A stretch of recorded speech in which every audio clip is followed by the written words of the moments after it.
अस्सलामु अलैकुम वरहमतुल्लाहि ताला वबरकातुहू। मिटा दो अपनी हस्ती को अगर कुछ मर्तबा चाहो। मिटा दो अपनी हस्ती को अगर कुछ मर्तबा चाहो। ये दाना खाक में मिलकर गुले गुलजार बनता है। दोस्तों, जिंदगी में कुछ पाने के लिए, कुछ हासिल करने के लिए बहुत कुछ खोना पड़ता है। परिवार छोड़ना पड़ता है, अपने दोस्तों को छोड़ना पड़ता है, बहुत सारी चीजें अपनी जिंदगी में छोड़नी पड़ती हैं। तब जाकर बंदा अपनी मंजिल मकसूद तक पहुंचता है, तब जाकर बंदा कामयाब व कामरान हुआ करता है।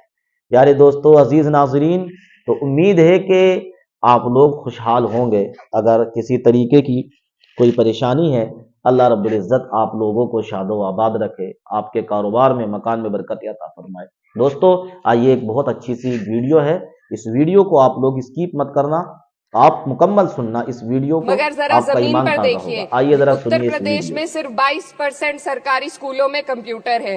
मेरे संसदीय क्षेत्र कैराना में कई सरकारी स्कूल शिक्षक न होने की वजह से बंद हैं और मदरसा एजुकेशन के बजट में 57% की कटौती कर दी गई है। क्या यही सबका साथ सबका विकास है? इसी तर्ज पर अस्पताल हैं जहां पर डॉक्टर नहीं है। आर्टिकल 47 अच्छी सेहत और जिंदगी के स्टैंडर्ड को बेहतर बनाने की आवश्यकता पर जोर देता है। राज्य की जिम्मेदारी है कि लोगों की सेहत और उनके वेलबींग को बेहतर करने के लिए जरूरी कदम उठाए, लेकिन हकीकत यह है कि इस बजट का सिर्फ 2% ही आम जनता तक पहुंच पाता है। शामली जिले में 84 डॉक्टर की पोस्ट स्वीकृत है, मगर सिर्फ 29 डॉक्टर काम कर रहे हैं और गायनोकोलॉजिस्ट मात्र 1 है। दवाइयों की कीमतें बढ़ती जा रही हैं, मगर गरीबों के लिए कोई राहत नहीं है। सरकार ने महिलाओं के लिए बजट बढ़ाने का दावा किया, मगर 81% इसका बजट सिर्फ पोषण योजनाओं में डाला गया है। महिलाओं के रोजगार, उनके इकोनॉमिक इंडिपेंडेंस और सुरक्षा के लिए कोई ठोस योजना नहीं बनाई है। बेटी बचाओ बेटी पढ़ाओ का बजट घटा दिया गया, जिससे साफ है कि ये सिर्फ नारेबाजी थी और कुछ नहीं। किसानों की बदहाली हम सबके सामने है, लगातार चलती आ रही है। 2016 में कहा गया था कि 2022 तक किसानों की आमदनी दोगुनी होगी, मगर 2025 आ गया और एमएसपी पर कोई ठोस गारंटी आज भी दी नहीं गई है। गन्ना किसानों का बकाया अब तक नहीं मिल पा रहा है, और तो और उत्तर प्रदेश में अभी तक गन्ना मूल्य भी तय नहीं किया गया है। डीएपी, यूरिया और खाद की कमी से परेशान किसान आज भी सड़क पर प्रदर्शन कर रहे हैं। मजदूरों के लिए जो सबसे बड़ी योजना मनरेगा थी, सरकार कहती है कि मनरेगा ग्रामीण भारत की रीढ़ है, मगर बजट में कोई भी बढ़ोतरी नहीं मिलना बहुत शर्मसार है।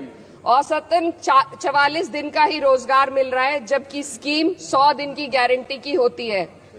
भारतीय रेलवे देश के लोगों की जीवन रेखा है और इसी से यहाँ के लोगों की आर्थिक एवं सामाजिक जिंदगी चल रही है। देश के हर हिस्से को रेल कनेक्टिविटी से जोड़े जाना सरकार की कल्याणकारी नीति का हिस्सा है। मेरे संसदीय क्षेत्र कैराना के रेलवे से जुड़ी 2 मांगे लंबे समय से लंबित हैं। दिल्ली शामली सहारनपुर रेल लाइन का दोहरीकरण और पानीपत शामली मेरठ लाइन का सर्वे अति शीघ्र ही कराए जाने की बहुत पुरानी मांग को बजट में शामिल किया जाना चाहिए। देश भर में बिजली की दरें बेहद असमान है। उत्तर प्रदेश में ये दरें बहुत ज्यादा हैं। देश भर में एक समान बिजली दरें लागू करने का प्रावधान किया जाए। रिवैम्प योजना में हर घर तक बिजली पहुंचाने के लिए एलटी लाइन बनाने का प्रावधान भी जोड़ा जाए। कृषि उपकरणों व खाद डीएपी को जीएसटी से मुक्त किया जाए।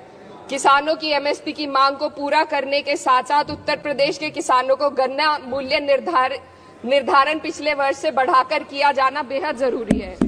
जनपद शामली व मुजफ्फरनगर को एनसीआर में तो शामिल किया गया है, परंतु वहां पर कोई विकास नहीं हुआ तथा उसको कोई भी लाभ नहीं मिला है। वहां के लोग सिर्फ प्रदूषण के बाध्यकारी नियमों से परेशान हैं, इसलिए दोनों जनपदों को एनसीआर की सीमा से बाहर किया जाना चाहिए।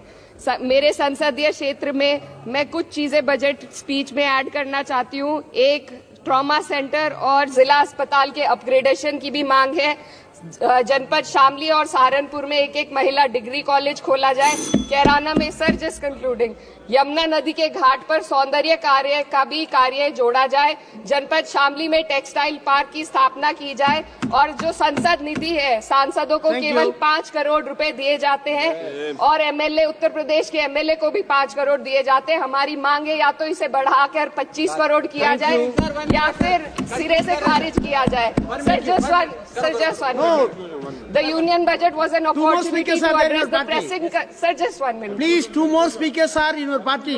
Sir, just concluding. Pressing concern of India's citizen, rising unemployment, soaring inflation, crumbling public services, and deepening rural distress. Yet, instead of offering real solution, the government has focused on optics and half measures. While tax relief for the middle class is welcome, it does nothing for the millions who earn too little to benefit from it.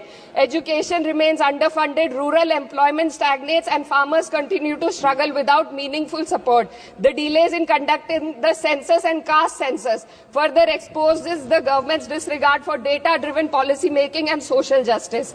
India needs a budget that prioritizes its people, not just its economic headlines, a budget that invests in human capital, strengthens social security, and ensures dignity and stability for all.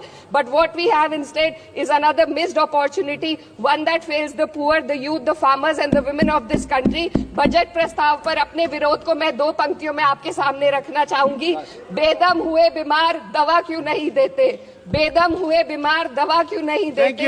तुम अच्छे मसीहा हो, शिफा क्यों नहीं देते? मिट जाएगी मखलूक तो इंसाफ